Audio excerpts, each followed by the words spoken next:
Attention Deficit Hyperactivity Disorder, better known as just ADHD, affects millions of adults here in the United States.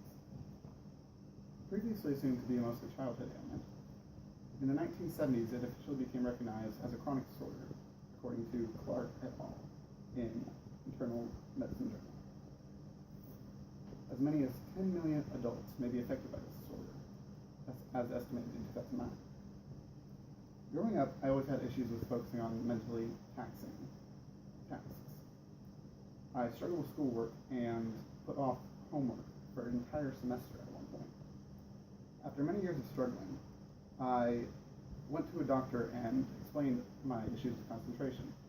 And at 27, I was finally diagnosed with ADHD. I got medication and it helps.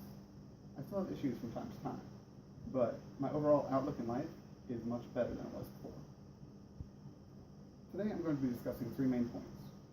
First, I'm going to start with how many are affected by ADHD in the United States.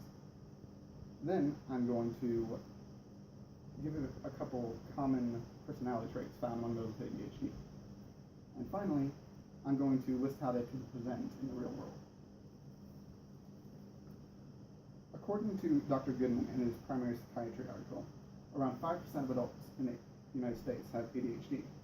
And of that 5%, about 12% of them are untreated, receive no help at all. To translate that into numbers, that's about 10 million adults who are affected by this disorder, and only 1.2 million of them receive help of any kind, whether it be medicine or just therapy. That leaves over 8 million adults untreated for this disorder. Now, what exactly does it mean to have ADHD? According to Proud et al. In BMC Psychiatry, there are notable differences in the personality profiles of those with adult ADHD compared to control groups. Those with ADHD into adulthood tend to have higher novelty-seeking and harm avoidance traits, while scoring lower in self-directedness and cooperativeness traits. For the higher scoring traits, this can lead to impulsive decision-making and excessive worrying and shyness, while the lower scoring traits tend to be expressed in an inability or difficulty in meeting self-set goals, or inability to maintain agreeable relations with others. To put it in a better perspective, here's how it affects us in the real world. Defined as developmentally inappropriate symptoms of inattention, impulsivity, and motor restlessness by Clark et al. In the Internal Medicine Journal, ADHD presents itself in two major areas of an individual's life.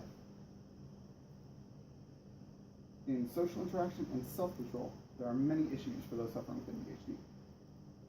In the social interaction areas, they often have difficulty with relationships and maintaining a job due to impulsive behavior and issues with cooperativeness. In the self-control areas, people with ADHD often have a lack of organization and inability or difficulty starting routines.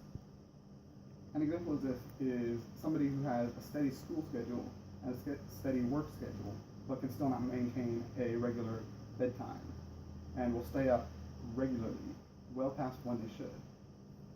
They know they shouldn't do it, but they have issues with overpowering that automatic that they're on.